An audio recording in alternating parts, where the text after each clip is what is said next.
Selamat datang di channel YouTube Jason Myring. Kali ini kita akan belajar mensimulasikan penarikan sampel dari sebuah contoh studi kasus penelitian seorang mahasiswa pendidikan matematika KIP UPR dengan judul pengaruh keyakinan diri terhadap hasil belajar matematika siswa kelas 7 SMP Negeri 2 Palangkaraya. Ada dua variabel yang terlibat. Yang pertama adalah variabel keyakinan diri, kedua hasil belajar matematika. Variabel ini disebut dengan variabel bebas, sedangkan hasil belajar disebut dengan variabel terikat. Data dari variabel keyakinan diri ini diperoleh dengan memberikan angket keyakinan diri kepada semua subjek dalam penelitian ini. Kalau data hasil belajar diperoleh dengan pemberian tes kepada subjek, semua subjeknya. Dengan kemajuan era teknologi informasi, pemberian angket ini menjadi lebih mudah kalau kita menggunakan platform semisal Google Form. Kita berikan linknya saja, kemudian siswa mengisi secara online, secara real time kita bisa memperoleh data keyakinan diri dari siswa-siswa dari angket tersebut. Begitu pula data hasil belajar, kita bisa buat di Google Form, kita kirim linknya ke siswa, kita bisa memperoleh data tersebut dengan mudahnya saat ini. Nah, penelitian ini dilaksanakan di SMP Negeri 2 Palangkaraya dengan populasi sebanyak 320 pada tahun ajaran 2014-2015. Sebaran siswa-siswanya di 9 kelas, ya. Yang kelas 71 sebanyak 35. Nah, pertanyaannya adalah metode apakah yang sesuai untuk melaksanakan penelitian ini? Ya, rumusan masalahnya, apakah ada pengaruh positif keyakinan diri terhadap hasil belajar matematika siswa kelas 7 SMP Negeri 2 Palangkaraya tahun pelajaran 2014-2015. Kalau melihat dari rumusan masalah ini, maka analisis yang nanti digunakan oleh si peneliti adalah analisis regresi, yaitu untuk mengukur seberapa besar pengaruhnya, seberapa besar pengaruh tadi dinyatakan dalam suatu persamaan matematika yang dikenal dengan persamaan regresi. Nah, tujuan kita kali ini mensimulasikan pengambilan sampel dari populasi seluruh siswa SMP Negeri 2 Palangkaraya. Sebelumnya, saya akan tunjukkan ada beberapa metode pengambilan sampel secara acak. Ya. Akan tetapi sebelum kita membahas lebih lanjut mengenai pengambilan sampel secara acak ini, perlu kita pahami bersama bahwa yang kita teliti itu bukan sampel.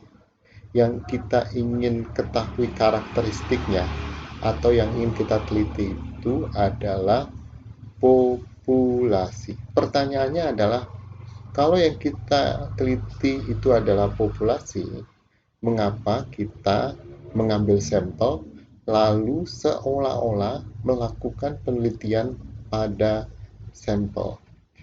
Jadi, itu terjadi karena kita memiliki 3 keterbatasan. Jadi, kita mau meneliti populasi, tapi kita tidak bisa meneliti semua anggota dari populasi tersebut. Padahal populasi itulah yang kita mau teliti. Keterbatasannya adalah, pertama, keterbatasan dana. Terus yang kedua, waktu. Ketiga, itu tenaga.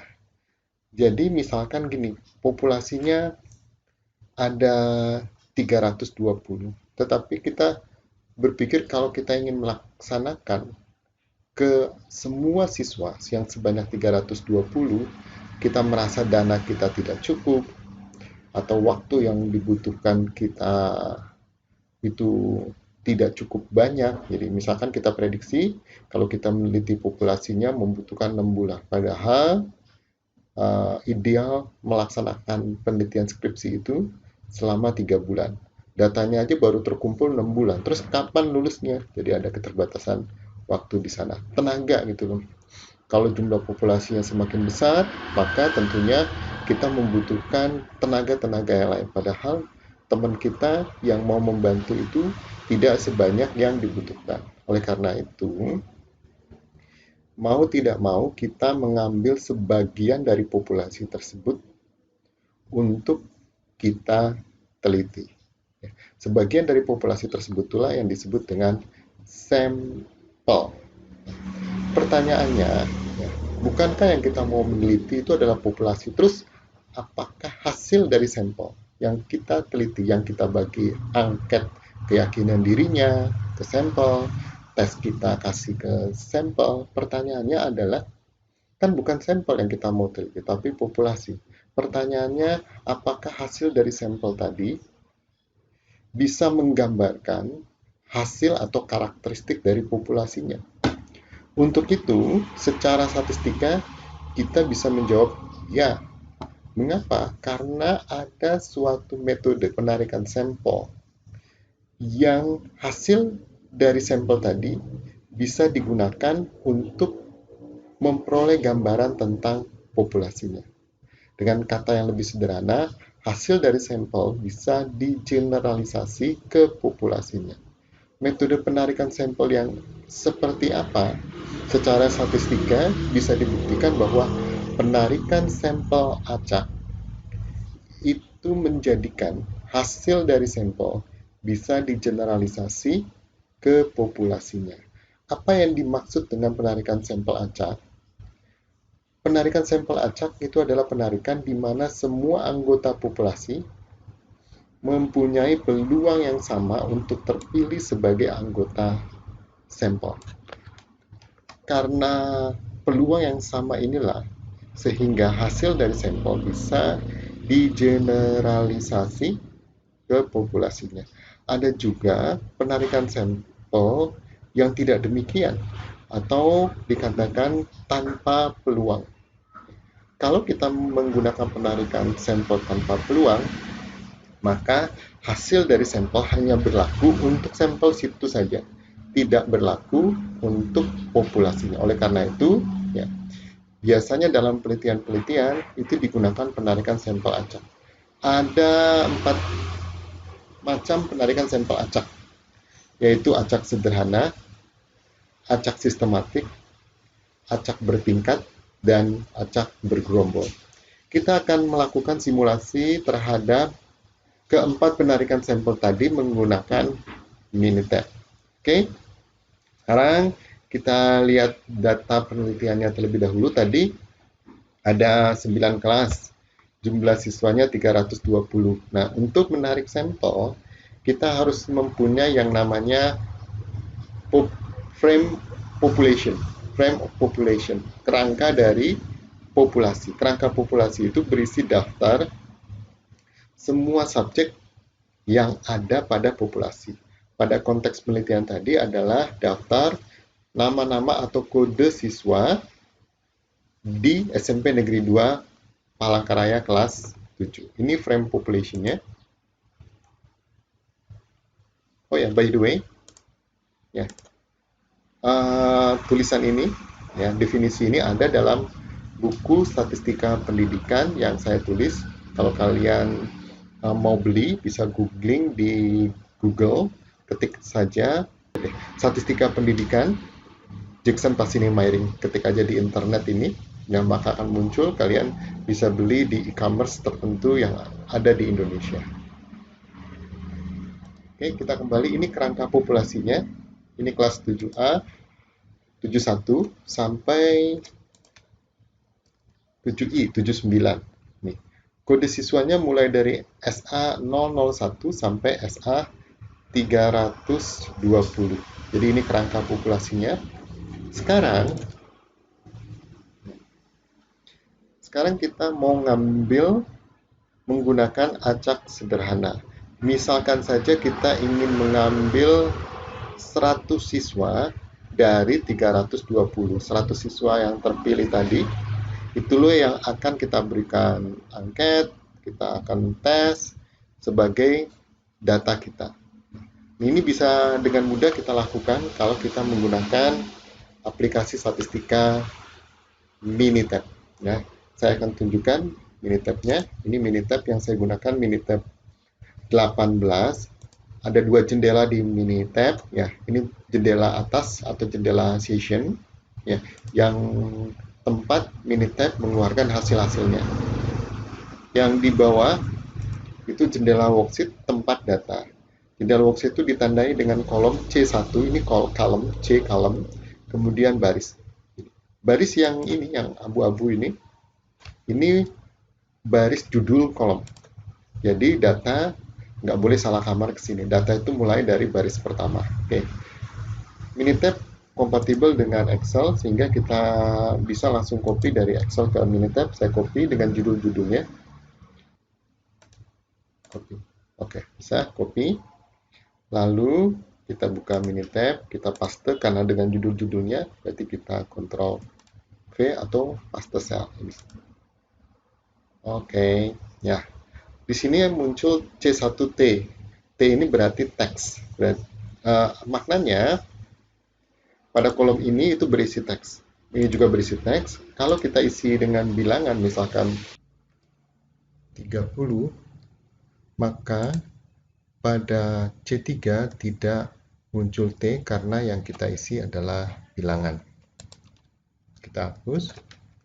Sekarang kita mau ngambil 100 siswa dari 320 siswa yang terdaftar di kolom C1. Caranya adalah kita klik Call, Set Base.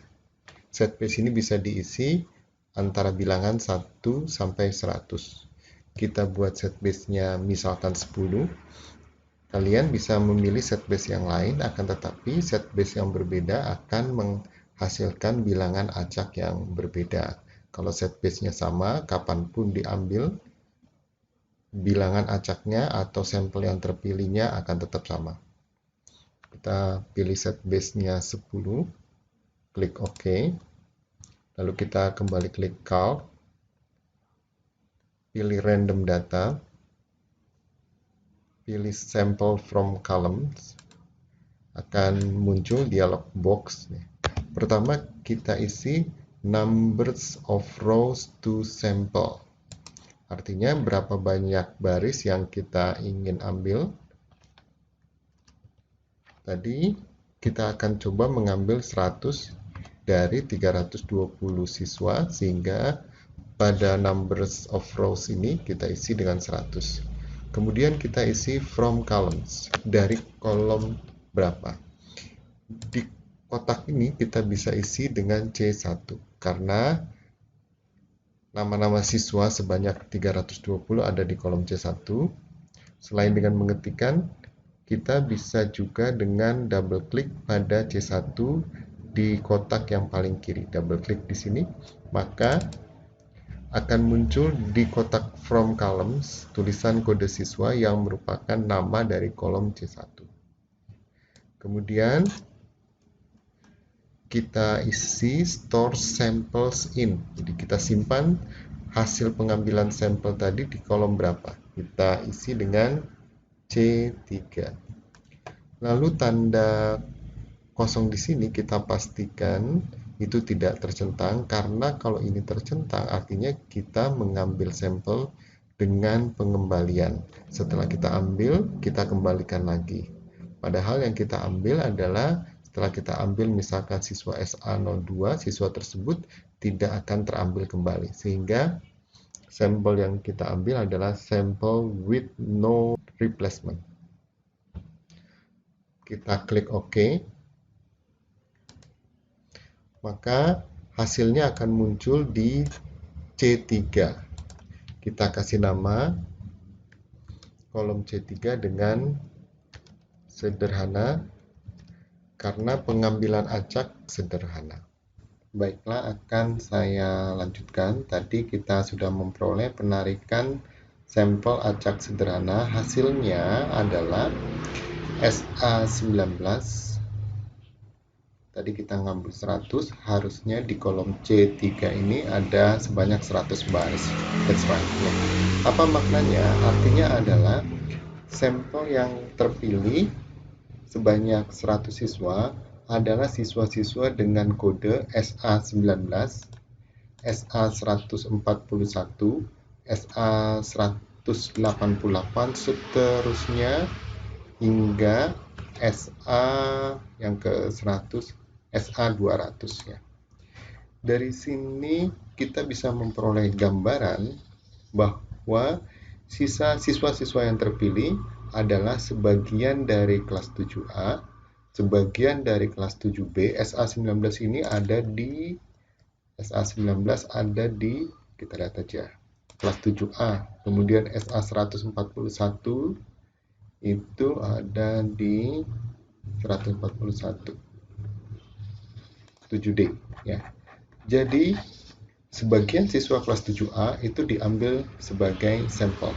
Pertanyaannya, bagaimana caranya kita mengambil sebagian-sebagian dari setiap kelas, mulai dari kelas 7A sampai 7I.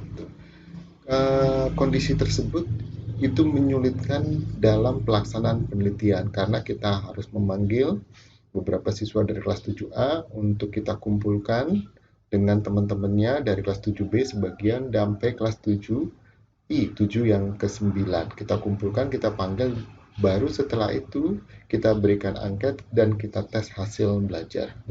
Mengambil sebagian itu, terus pertanyaannya bagaimana dengan teman-teman sisanya? Disitulah terjadi kendala ketika kita mengambil sampel menggunakan acak sederhana. Yang kedua, acak sistematik. Penarikan sampel ini sebetulnya agak mirip dengan sederhana. Kalau tadi kita mengambil 100 menggunakan aplikasi Minitab, ini juga sebetulnya bisa dilaksanakan secara manual atau dengan Microsoft Excel. Hanya saja pemilihan nomor awalnya mungkin sebaiknya kita menggunakan Minitab. Jadi penarikan sampel ini adalah mengambil secara berurutan. Misalkan nomor awalnya 2. Kemudian kita bisa memperoleh nilai K. Nanti bagaimana memperoleh nilai K? Ya, misalkan K di sini 3. Maka sampel yang terpilih adalah siswa nomor 2 ditambah 3 siswa nomor 5 ditambah 3 siswa nomor 8 dan seterusnya. Yang terpilih 2, 5, 8, 11. Nah, bagaimana menentukan nilai K dan bagaimana menentukan nilai awal? Kita hitung terlebih dahulu nilai K. Nilai K adalah pembulatan ke bawah dari N besar, banyaknya populasi, dibagi N kecil, banyaknya sampel. N besarnya tadi ada sebanyak 320, kita mau ambil 100. Berarti 320 dibagi 100, 3,2, kita bulatkan ke bawah, K-nya 3. Lalu titik awal, kita pilih bilangan secara acak, tadi K-nya 3, berarti kita pilih bilangan acak dari 1 sampai 3. Pemilihan bilangan acak 1 sampai 3,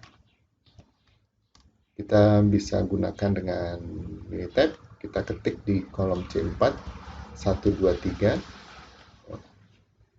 Ternyata nggak mulai dari baris yang pertama. Kita mulai dari baris yang pertama, 1, 2, 3. Kemudian di sini kita tuliskan bil awal. K-nya 3 tadi. Oke, bil awal. Kita gunakan Minitab untuk menentukan bilangan awal. Kita tahu K-nya 3. Set base 10, tetap aja 10. Kemudian call set random data sample from column. Kita ganti di sini tadi 100, kita pilih 1, number of rows to sample sebanyak 1. Kita ambil dari kolom C4 tadi, kita taruh di C5. Ternyata terpilih secara acak bilangan 1, berarti nilai awalnya 1. Saya kembali ke population frame-nya. Nah, berarti yang terpilih adalah siswa nomor 1. Berikutnya siswa nomor 1 ditambah K-nya 3, berarti siswa yang nomor 4, siswa nomor 7, siswa nomor 10, dan seterusnya hingga terkumpul sebanyak 100 siswa. Penarikan sampel sistematik ini sebetulnya agak mirip dengan sederhana, di mana karakteristiknya ya, sebagian siswa dari kelas 7A itu terpilih sebagai sampel, sebagian lainnya tidak terpilih sebagai sampel. Begitu pula di kelas-kelas selanjutnya dari 7B hingga ke 7I. Ya. Sama seperti tadi, kesulitannya bagaimana kita mengambil data dari sebagian siswa yang ada di kelas 7A. Ya. Kemudian kita lanjut ke penarikan sampel acak bertingkat. Ya. Saya akan memberikan contoh, misalkan ya, di setiap siswa kita kelompokkan berdasarkan misalkan kemampuannya. Ada yang siswa cepat belajar, yang normal, dan yang lambat belajar. Nah, dari setiap tingkatan tersebut, nanti kita akan pilih beberapa siswa secara proporsional. Ada beberapa kondisi khusus dari suatu penelitian ya, yang mengharuskan kita mengambil secara bertingkat. Jadi langkah awal untuk mengambil secara bertingkat, kita kelompok-kelompokkan siswa berdasar tingkat-tingkat tertentu. Bisa saja tingkatannya itu bukan kecepatan belajar, tetapi kondisi yang lain yang disyaratkan dari penelitian tersebut. Dalam konteks ini yang lebih, saya bercontoh yang lebih mudah dipahami adalah pembagian berdasarkan kemampuan siswa. Jadi sini saya tulis KB, ya, kecepatan belajarnya. Nah, kecepatan belajar ini datanya bisa kita peroleh dari nilai sebelumnya, atau ulangan sebelumnya, atau nilai rapor sebelumnya.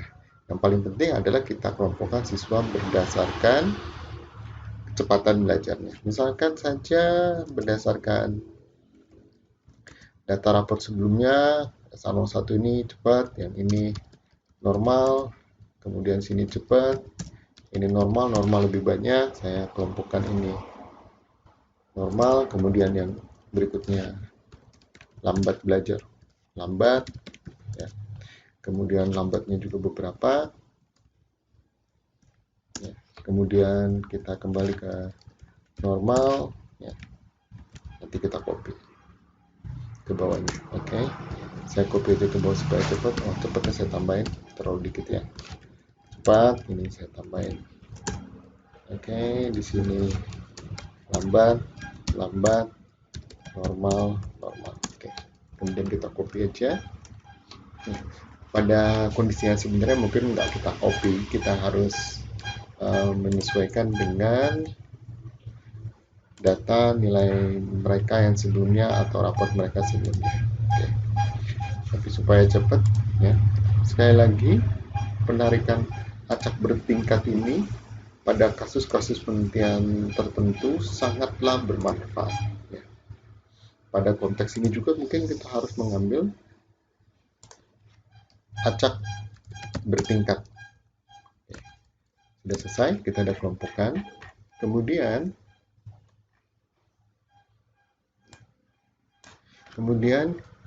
kita urutkan siswa berdasarkan KB-nya tadi, kecepatan belajarnya tadi, untuk mengetahui berapa jumlah masing-masing kelompok tingkat tersebut. Ya, kita urutkan menggunakan Minitab, kita blok datanya, sorry terlalu cepat. Ya, kita blok datanya, oke, blok sampai data yang terakhir.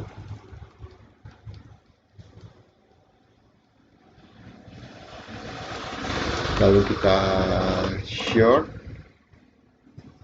ini klik data, klik short. Terus karena kita nggak ngeblok judulnya, ini kita centangnya kita hilangkan dengan cara mengklik. Lalu kita short berdasarkan kolom N. Kolom N ini klik yang sort by kolom N. Kita dari sini kita hitung ini KB, Di sini frekuensinya, berapa banyak siswa di masing-masing KB. Yang cepat ini kita hitung, karena sudah berurut lebih gampang, 45 orang.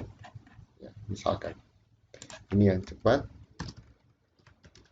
45 orang. Kemudian yang lambat, kita blok saja dari 46 ya. Dari 46 sampai 102. Dari 46 sampai 126. Berarti 126 kurangi 46 tambah 1. Itu cara menghitungnya. Ada sebanyak 81. Kita tulis di atas. Jadi yang lambat ada sebanyak 81. Yang normal tentunya sisanya, berarti 320 kurangi terus cepat sama dengan 320 kurang yang lambat kurang kita klik yang cepat di bilangan 45, 194. Nah, terus kita hitung persentasenya. Mengapa kita perlu hitung persentasenya? Karena kita mau mengambil sebanyak 100 sesuai dengan persentase masing-masing KB, kecepatan belajar tadi. Kita hitung persentasenya sama dengan 45, sama dengan klik yang 45 ini bagi 320. Oke. Ini persentasenya, lalu kita hitung banyak sampelnya. B sampel. Kan kita mau ngambil 100 ya. Berarti proporsi masing-masing KB tadi kita kali dengan 100. Terlalu cepat. Sama dengan kita klik di persentasenya, tanda kali itu bintang, shift A di angka 8, lalu kita klik 100. Oke. Kita bulatkan. Kan nggak mungkin kita ngambil 14,6. Ini kita ambil 14. Ini 25. Ini 61. Ya. Berapa jumlahnya? 4 tambah 5, 9, 10, 1, 2, 4, 100.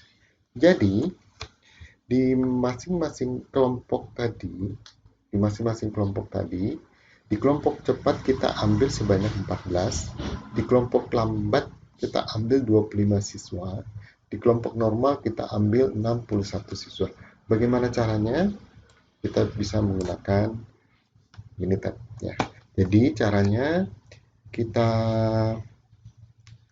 copy masing-masing kelompok tadi di satu kolom Minitab. Jadi ini kita kasih nama dulu di sini. Di sini populasi cepat, P cepat, populasi normal. Ini populasi lambat. Ya. Di sini sampelnya, sampel yang cepat, sampel yang normal, ini sampel yang lambat. Ya, kita copy yang cepat dulu. Yang cepat kita copy mulai dari asal 01 sampai 45 datanya. Oke, kita copy, kita blok dulu ya. Kita copy di cepat ini. Ada sebanyak 45, kita periksa. Nggak ada salah. Oke. Kemudian yang normal kita copy aja dulu semuanya. Yang normal, yang lambat ternyata. Yang lambat kita copy. That's it. Klik kanan, blok tadi, klik kanan, copy. Klik kanan, paste sel. Baru yang normal kita copy. Kita blok, klik kanan, di data yang terblok, copy. Klik di sini, pastikan itu baris yang pertama, klik kanan, paste. Oke. Lalu kita ambil sama seperti yang tadi, call, tapi kita lihat dulu ya berapa banyak yang kita ambil di kelompok cepat. 14. Oke, 14. Mudah aja. Berarti call random data sample from column. Kita ambil di populasi cepat. Ya. Berapa tadi yang kita mau ambil? 14. Berarti number of rows to sample 14. Lalu from column populasi cepat, klik di sini C6, klik. Oke, kedengaran kan? Terus ini kita taruh hasilnya di sampel yang cepat. Klik. Oke. Ini nggak tercentang. Oke. Berarti yang terpilih sebagai sampel adalah siswa 136. Ini ada di kelas 136. Kita lihat from population-nya 136.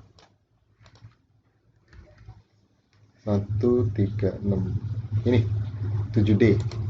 Ya, kemudian kita lihat lagi yang terambil satu lumayan gede-gede ya, 66. Ini kelas 7B kemungkinan besar. Oke. Jadi sama seperti tadi ya. Sama seperti tadi ya. Ini dari beberapa kelas ya. Memang dalam pelaksananya agak kesulitan tadi karena kita ngambil sebagian, akan tetapi seperti yang saya katakan pada penelitian dengan rumusan masalah yang tertentu, maka pengambilan sampel ini itu sangat sesuai dengan rumusan masalah tersebut. Yang normal kita ambil sebanyak 61, saya agak cepat saja, 61. Count random data sample from column 61. Kemudian kita ambil dari populasi normal, kita taruh tempatnya di S normal, sampel normal.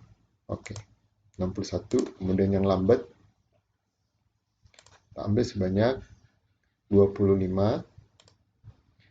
Count random data sample from column 25, diganti from column-nya populasi lambat, taruhnya di S lambat.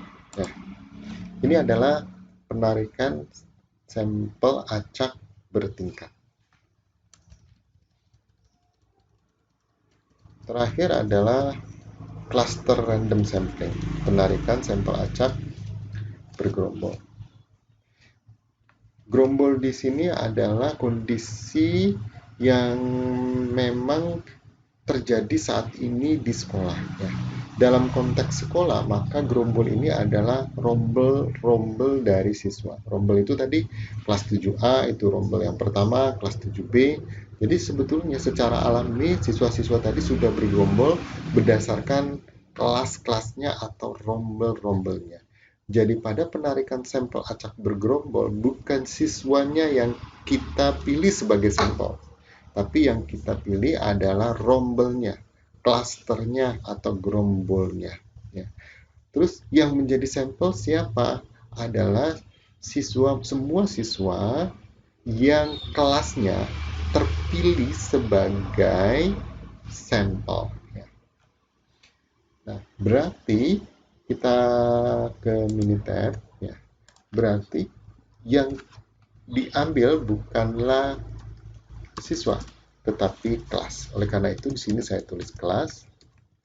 Ya, kelasnya sudah ada judul kelas ya. Oke, sudah ada. Berarti saya ganti rombelnya A sampai I, C, D, E, F, G, H, I. Ada 9. Oke. Di sini saya tulis gerombol. Karena kayak gerombolnya cluster aja deh supaya agak kelihatan lebih smart. Oke. Ya. Jadi yang kita pilih adalah kelasnya. Kalau tadi kita mengambil 100, rata-rata kita lihat populasinya rata-rata banyak siswa per kelas itu 35. Berarti yang kita ambil 3 kelas. pada kenyataannya, mahasiswa yang melakukan penelitian ini itu sudah mengambil sejumlah kelas tertentu. Ya, mengapa dia mengambil sejumlah kelas tertentu? Ya, karena dia merasa mengambil sebanyak itu dia mampu melakukannya. Jadi intinya adalah memang walau secara statistika ada sampel minimal yang bisa kita pilih, tetapi pada tingkat S1 yang paling penting adalah kalau menurut pendapat saya tingkat S1 adalah um, apakah kita mengalami keterbatasan tertentu ketika kita ingin mengambil sampelnya. Nanti saya akan menginformasikan berapa kelas yang diambil oleh mahasiswa ini ketika dia melakukan penelitiannya. Oke, kita kembali ke Minitab supaya seimbang dengan tadi 100 kita ambil 3 kelas. 3 kali 35 105 kurang lebih seperti itu. Ya, caranya sebetulnya sederhana. Tadi aja call random data sample from column. Kali ini kita ganti from column-nya saya ambil dari C12 klik tombol. Kemudian saya simpan di C13 cluster. Ya. Saya ambil sebanyak 3 kelas. Number rows of sample 3. Oke. Jadi yang terpilih sebagai cluster adalah kelas I, 7I, 7H, 7F. Maka semua siswa di kelas 7I, H, dan F itu terpilih sebagai sampel. Sekarang kita telah mempelajari bagaimana mengambil sampel menggunakan keempat metode tersebut dan bagaimana hasilnya. Pertanyaan yang lebih penting adalah dari keempat metode tersebut, mana yang lebih sesuai untuk penelitian ini. Tentunya kalau melihat dari hasilnya, penarikan acak bergerombol lebih sesuai. Mengapa? Karena semua siswa dalam kelas yang terpilih sebagai sampel menjadi subjek penelitian atau sampel penelitian. Pada contoh kasus ini kita mengambil 3 dari 9 kelas. Pertanyaannya adalah setelah kita memilih kelas random sampling, berapa banyak kelas yang baik untuk kita mengambil sampel dari populasinya. Secara teori, karena penelitian dilakukan di populasi, maka seharusnya kita meneliti semua siswa dalam populasi tersebut. Akan tetapi, karena keterbatasan waktu, dana, dan tenaga, kita mengambil sampel.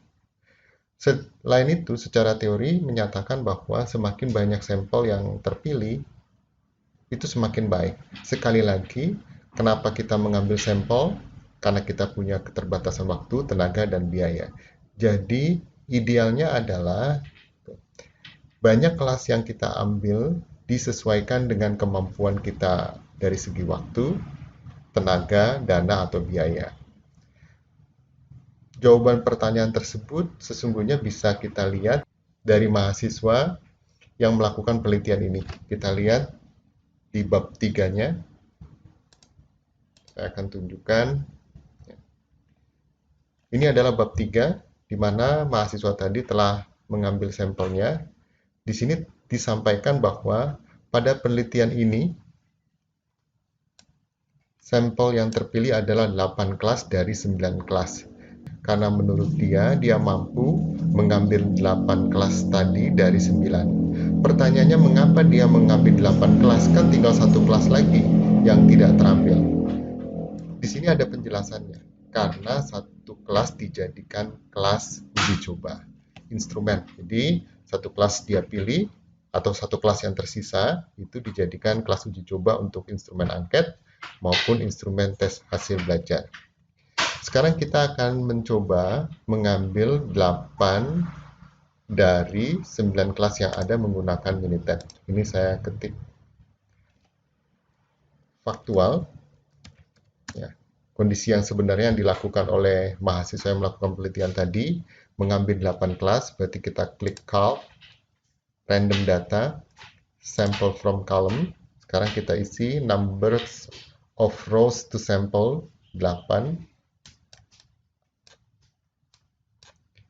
From columns-nya tetap dari rombel, kemudian Store samples in Factual. Kita klik. Jadi kelas yang terpilih, kelas B, H, C, G, I, A, E, F. Ada sebanyak 8 kelas. Satu kelas yang tidak terpilih digunakan untuk uji coba instrumen. Demikian simulasi menarik sampel dari 320 siswa yang menjadi populasi. Selamat belajar dan selamat mencoba.